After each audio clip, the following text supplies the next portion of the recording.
Hi everybody. Story 27, Samhain. Samhain is rooted in ancient Celtic traditions and beliefs. It's often considered the precursor to the modern Halloween and is one of the four major Gaelic seasonal festivals. Samhain dates back to over 2,000 years to the Celtic people who inhabited regions of what are now Ireland, the United Kingdom, and parts of France. And now, our saying. This is a Samhain blessing. This Samhain night, let your ancestors guide you through the dark. Darkness might be scary, but it is full of knowledge and wisdom. Let those that have come before show you the way.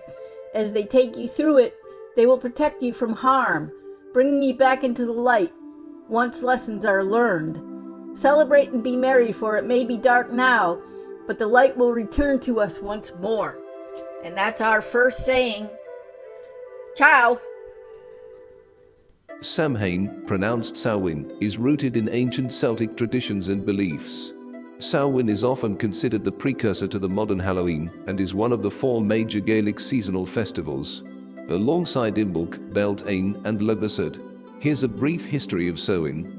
Samhain dates back over 2,000 years to the Celtic people who inhabited regions of what are now Ireland, the United Kingdom, and parts of France. It marked the end of the harvest season and the beginning of winter, a time when livestock were brought in from the fields. Samhain, which means summer's end in Gaelic, was a celebration of the changing seasons. It fell approximately halfway between the autumn equinox and the winter solstice. The Celts believed that during Samhain the boundary between the living and the spirit world was thin, allowing the dead to return to the mortal realm. Samhain was a time of spiritual significance, and rituals were performed to honor the deceased ancestors.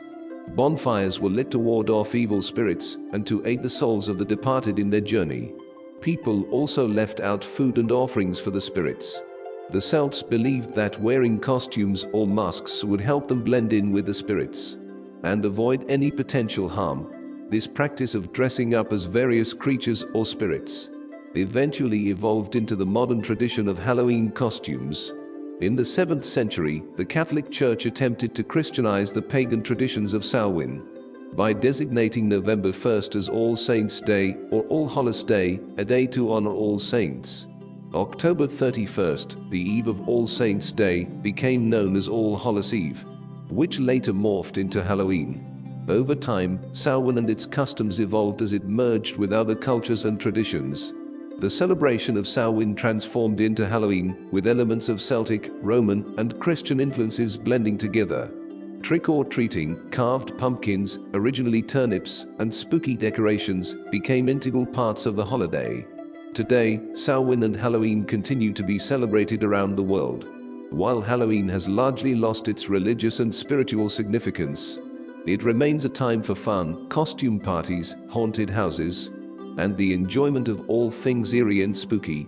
Nevertheless, the ancient roots of Samhain are a reminder of the enduring connection between the living and the departed, even in our modern festivities.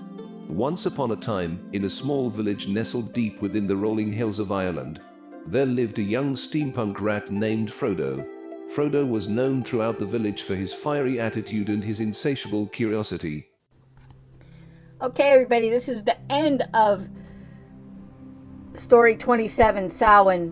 While Halloween has largely lost its religious and spiritual significance, it remains a time for fun, costume parties, and haunted houses, and the enjoyment of all things eerie and spooky. Nevertheless, the ancient roots of Samhain are a reminder of the enduring connection between the living and the departed, even in our modern festivities. Ciao!